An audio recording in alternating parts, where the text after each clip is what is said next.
신약성경 페이지로는 342페이지나 343페이지에 있습니다. 신약성경 342페이지나 343페이지에 있는 디모데전서 6장 12절에서 19절에 있는 말씀까지 찾으셨으면 함께 합독하도록 하겠습니다. 믿음의 선한 싸움을 싸우라. 영생을 취하라. 이를 위하여 네가 부르심을 받았고 많은 증인 앞에서 선한 증언을 하였도다. 만물을 살게 하신 하나님 앞과 본디오 빌라도를 향하여 선한 증언을 하신 그리스도 예수 앞에서 내가 너를 명하노니 우리 주 예수 그리스도께서 나타내실 때까지 흠도 없고 책망받을 것도 없이 이 명령을 지키라. 기약이 이르면 하나님이 그의 나타나심을 보이시리니 하나님은 복되시고 유일하신 주권자이시며 만왕의 왕이시며 만주의 주시요 오직 그에게만 죽지 아니함이 있고 가까이 하지 못할 빛에 거하시고 어떤 사람도 보지 못하였고 또 볼 수 없는 이시니 그에게 존귀와 영원한 권능을 돌릴지어다. 아멘. 내가 이 세대에서 부한 자들을 명하여 높이지 말고 정함이 없는 재물에 소망을 두지 말고 오직 우리에게 모든 것을 후히 주사 누리게 하시는 하나님께 두며 선을 행하고 선한 사업을 많이 하고 나누어 주기를 좋아하며 너그러운 자가 되게 하라. 이것이 장래에 자기를 위하여 좋은 터를 쌓아 참된 생명을 취하는 것이니라. 아멘. 예. 믿음의 선한 싸움을 싸우라라는 제목으로 하나님의 말씀 전해드리도록 하겠습니다. 레미제라블이라고 하는 소설을 썼던 프랑스의 극작가였던 빅토르 위고라고 하는 사람이 사람은 평생 세 가지 싸움을 한다라는 거예요. 평생 세 가지 싸움을 하게 되는데 첫 번째가 자연과의 싸움을 하더라는 거예요. 자연과의 싸움. 여러분 지금 이제 기후 변화가요 굉장하지 않습니까? 이제 앞으로 이 인간이요 사람이 이제 자연과 기후와 이제 싸워야 되는데 이거 어떻게 극복을 할 것인가? 벌써 여러분 1950년생 그 시대에 살았던 분이 벌써 이런 것들을 예측을 하는 거예요. 자연과의 싸움을 해야 되고 두 번째 이웃과의 싸움, 사람과 사람과의 싸움이 끊임없이 이루어진다라는 거예요. 사람과 사람과의 싸움, 이게 가까운 사람이든 먼 사람이든지 간에 사람과 사람이 싸우게 되더라라는 거예요. 그 세 번째가 뭐냐? 자신과의 싸움이 있다라는 거예요. 자신과의 싸움. 근데 이 세 가지 싸움 다 만만치 않은 싸움인데 이 빅토르 위고가 이 세 가지 싸움 중에서 가장 어려운 싸움으로 손꼽았던 것이 무엇이냐면은 내 자신과의 싸움이었다라는 거예요. 내 자신과의 싸움. 이게 그렇게 힘들다라는 거예요. 이거 이렇게 극복하기가 그렇게 쉽지가 않다라는 거예요. 그래서 빅토르 위고가 여러분 레미제라블 소설책을 읽어보시면 아시겠지만 그 책의 주인공이 여러분 교도소 감옥에서 20년 가까이 수감 생활을 하지 않습니까? 드디어 이제 출소를 하고 나가는 거예요. 여러분 그때 되면 사람이 무슨 감정을 느낍니까? 내가 이제 잘 살아보리라. 이제는 이런 곳에 내가 들어오지 아니하리라. 교도소에서 수감 생활을 20년을 했던 거예요. 장발장이. 그리고 출소할 때 여러분 왜 기대하지 않았겠습니까? 왜 다짐하지 않았겠습니까?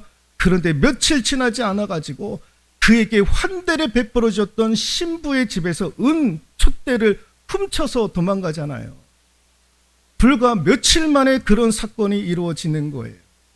그래서 이 빅토르 위고가 이 레미제라블의 장발장을 통해서 그 서두에 그가 하고 싶었던 메시지가 무엇이냐면 이렇듯 사람은 자신과의 싸움에서 이기려고 하는데 이길 수가 없다라는 거예요. 그 싸움이 쉽지가 않더라라는 거예요. 그래서 그 책에서 빅토르 위고가요 그 서두에서 그 메시지를 우리에게 주고 있는 거예요. 만만치 않다라는 거예요. 여러분 오늘 우리가 육적으로는 그 내 자신과의 싸움이 그렇게 힘들지만 오늘 영적으로는요 또 다른 싸움이 우리에게 기다리고 있는 거예요.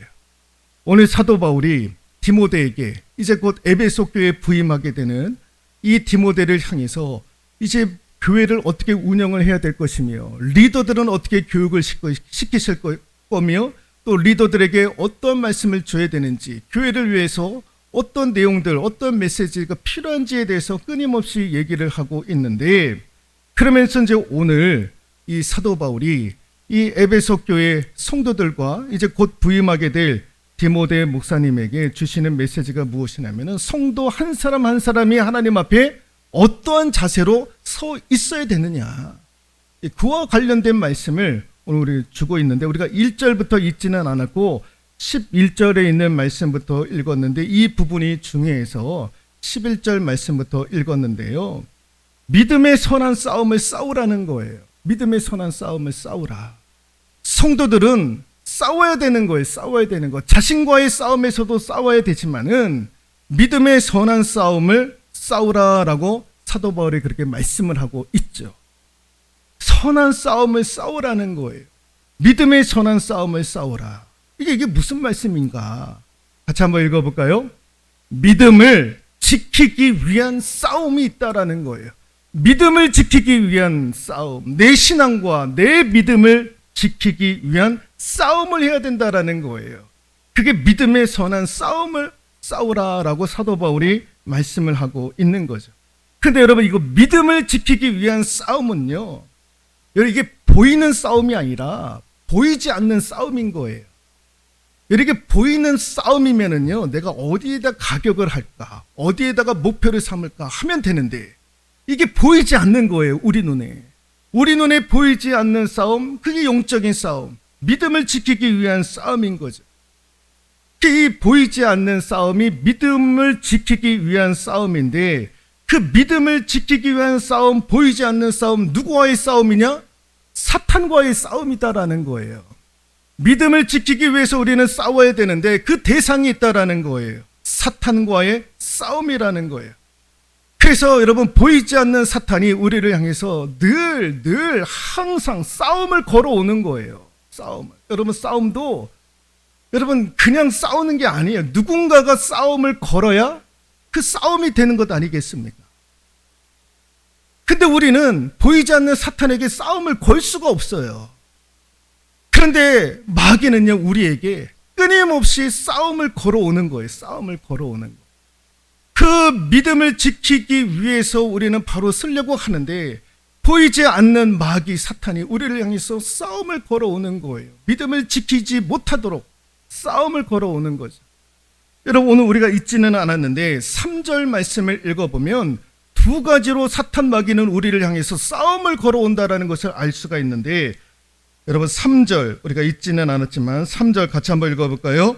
누구든지 다른 교훈을 하며 바른 말 곧 우리 주 예수 그리스도의 말씀과 경건에 관한 교훈을 따르지 아니하면이라고 되어져 있습니다. 사도 바울이 디모데와 에베소 교회 성도들을 향해서 마귀가 보이지 않는 마귀가 교회와 너희들을 향해서 싸움을 걸어오고 있다라는 거예요. 두 가지를 말씀을 하고 있는데 첫 번째가 같이 한번 읽어볼까요?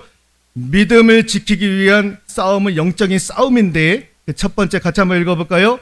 사탄은 예수님을 구세주라고 믿지 못하도록 싸움을 걸어오더라라는 거예요. 예수 그리스도가 구원자이시고 구세주이다라는 것을 믿지 못하도록 싸움을 걸어오더라는 거예요. 3절에 누구든지 다른 교훈을 하며 다른 교훈 이게 뭐냐? 예수 그리스도가 구원자가 아니다라는 거예요. 인류의 구원자는 예수에게 있다. 그것이 아니다라는 거예요. 예수님이 구세주가 아니다라는 겁니다. 여러분 이 에베소 지역은요 우상이요 얼마나 심한 지역인지 모릅니다. 뭐 수만 가지의 우상이 있었던 거예요. 그 시절에도. 그런데 그 지역 사회에서 가장 주목을 받았던 우상이 있었는데 그게 아데미 여신이라고 하는 그 아데미 여신. 그 아데미 여신을 숭배했던 사람들이 얼마나 많았는지 모릅니다. 왜 그 아데미 여신이 우리에게 복과 풍요를 가지고 온다라고 하는 굳건한 믿음이 있었던 거예요. 그래서 이 아데미 여신의 형상을 만들어 가지고 그것을 파는데요, 뭐 날개도치 막 파는 거예요. 그것만 가지고 있더라도 우리에게 복과 풍요를 가지고 온다라고 얘기를 하는 거예요. 여러분, 우리도 예전에 그랬어요. 우리도 예전에, 예? 십자가를 집안에 걸어 놓으면 귀신이 못 들어올 것이다. 예? 그래서 거실이든 방이든 십자가를 걸어 놓는 일들이 있었던 거예요.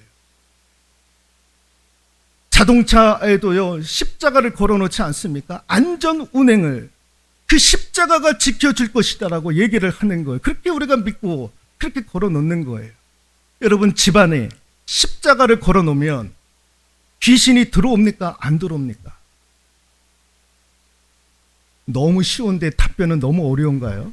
네. 여러분, 이만한 십자가를요, 여러분 거실에 딱 하니 걸어 놓으면 마귀 사탄이 어우 무서워 벌벌벌벌 떨까요?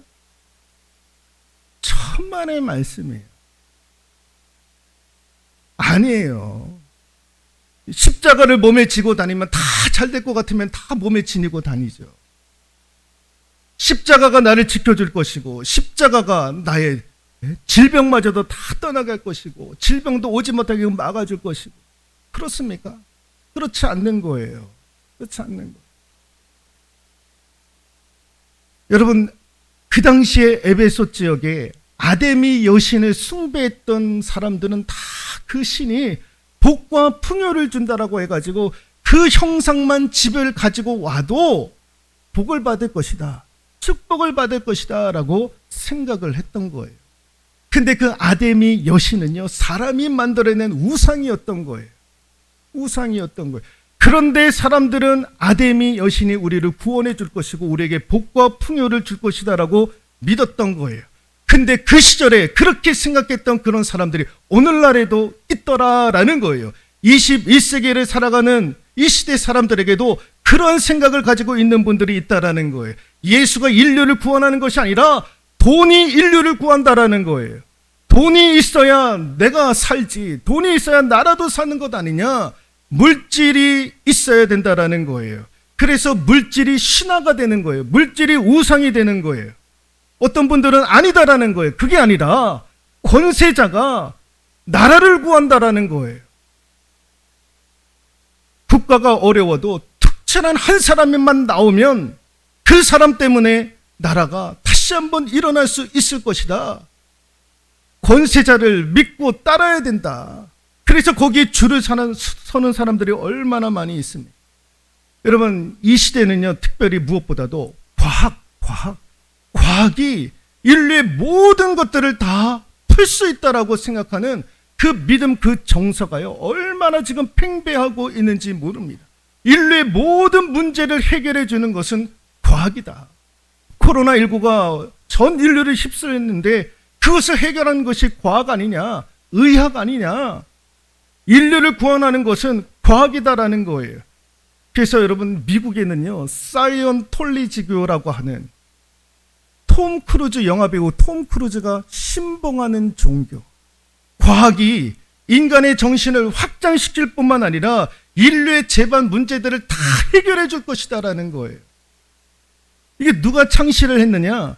1950년도에 미국에 있는 공상과학 소설가였던 존 하버드라고 하는 사람이 이 종교를 창시를 했던 거예요. 여러분, 그 사람은 공상과학 소설가였던 거예요.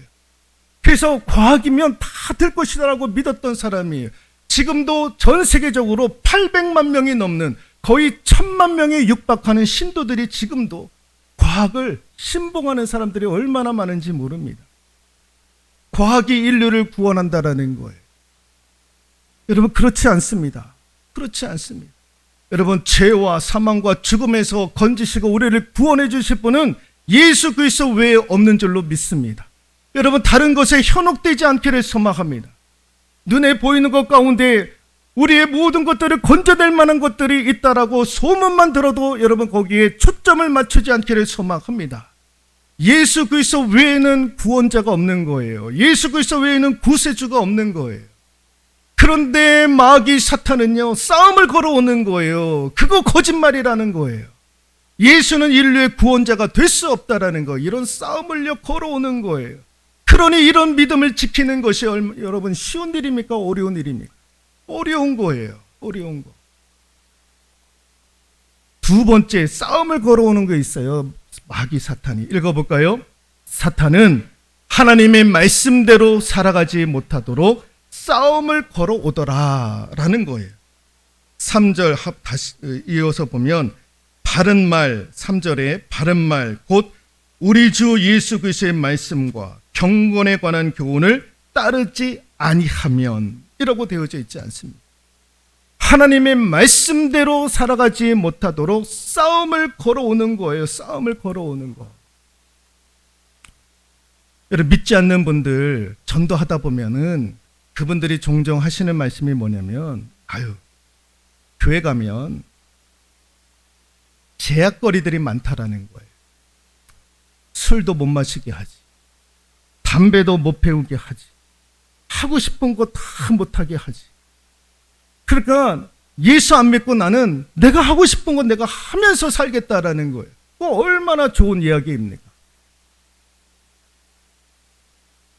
그러면 우리는 그러죠. 술 드셔도 되고 담배 태워도 되니까 교회만 오시라고. 교회만 오시라고. 우리는 그런 믿음이 있잖아요.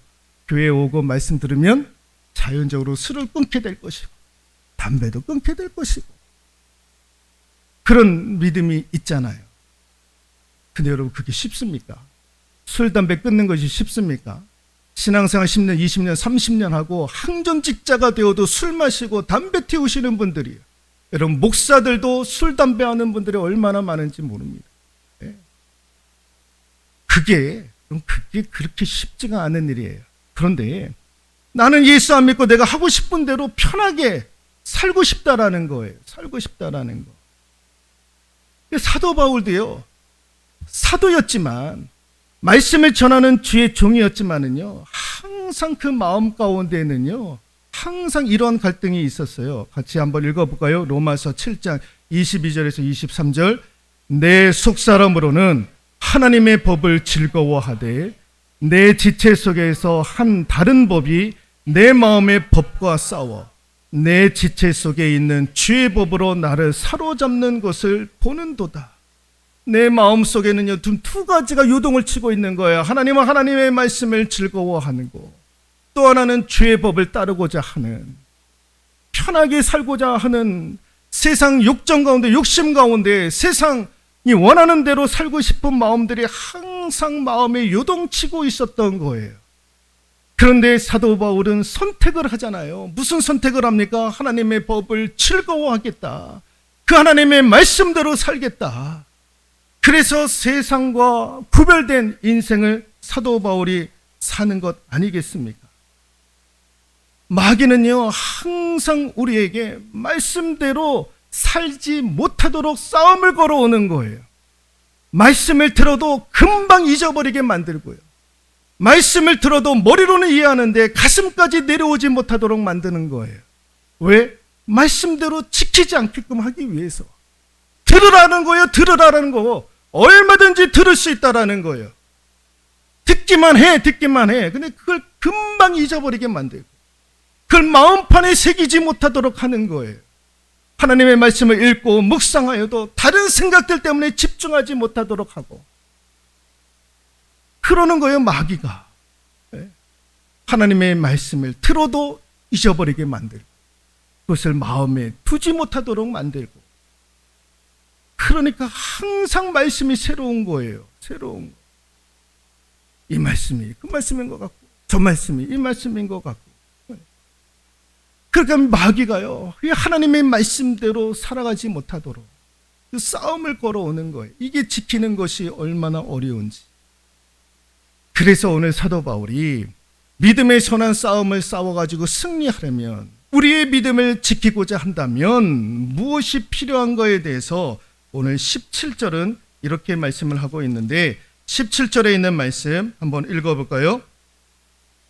이 세대에서 부한 자들을 명하여 마음을 높이지 말고 정함이 없는 재물에 소망을 두지 말고 오직 우리에게 모든 것을 후히 주사 누리게 하시는 하나님께 두며라고 되어져 있습니다. 모든 것을 후히 주사 누리게 하시는 하나님께 두며라는 거죠. 여러분 15절에 있는 말씀 한 번 더 읽어볼까요? 기약이 이르면 하나님이 그의 나타나심을 보이시리니 하나님은 복되시고 유일하신 주권자이시며 만왕의 왕이시며 만주의 주시오. 16절 오직 그에게만 죽지 아니함이 있고 가까이 가지 못할 빛에 거하시고 어떤 사람도 보지 못하였고 또 볼 수 없는 이시니 그에게 존귀와 영원한 권능을 돌릴지어다. 아멘. 믿음을 지키고자 한다면 우리에게 필요한 것이 무엇이냐? 그게 17절 하반부에 하나님께 두며, 같이 한번 읽어볼까요? 믿음을 지키려면 하나님께 두며가 되어야 한다라는 거예요. 하나님께 두며. 이 말씀에 제가 묵상을 하면서 준비하면서 기가 막힌 거예요. 하나님께 두며. 모든 것을 후히 주시사 누리게 하시는 분이 하나님이시다라는 거예요. 여러분 15절 16절 그에게만 죽지 아니하시고, 하나님은 죽는 법이 없는 거예요. 하나님은 영원토록 살아계신 하나님이시고 만왕의 왕이시고 만주의 주시고 존귀와 영원한 권능이 그에게 있도다. 하나님께 두며. 이게 무슨 말이냐? 같이 한번 읽어볼까요? 하나님은 전능하시다. 하나님은 길이시다. 하나님은 해결자이시다라고 하는 고백인 거예요. 하나님께 두며.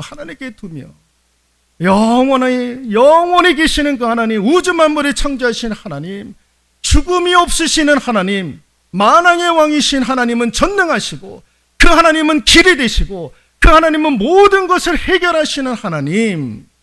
이것을 내가 믿는 거예요. 믿음을 지키려면, 믿음의 선한 싸움에서 우리가 이기려면 어떻게 해야 되느냐?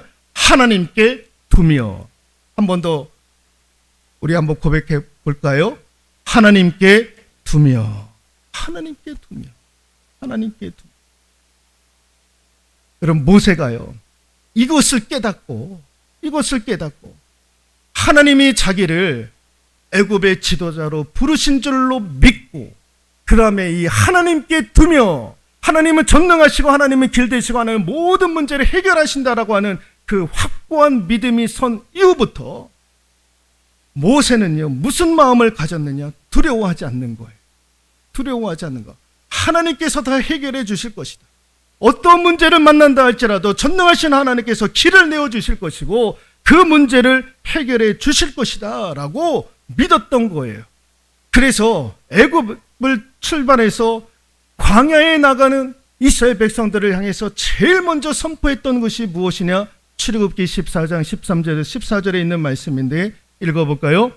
모세가 백성에게 이르되 너희는 두려워하지 말고 가만히 서서 여호와께서 오늘날 너희를 위하여 행하시는 구원을 보라.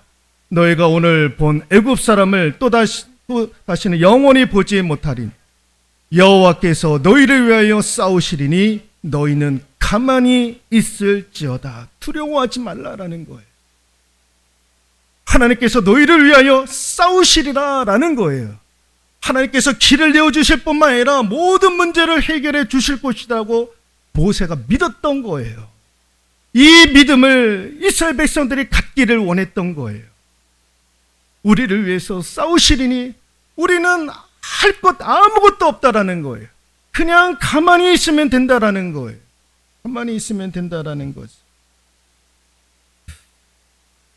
여러분 이게 우리의 믿음을 지키는 거예요.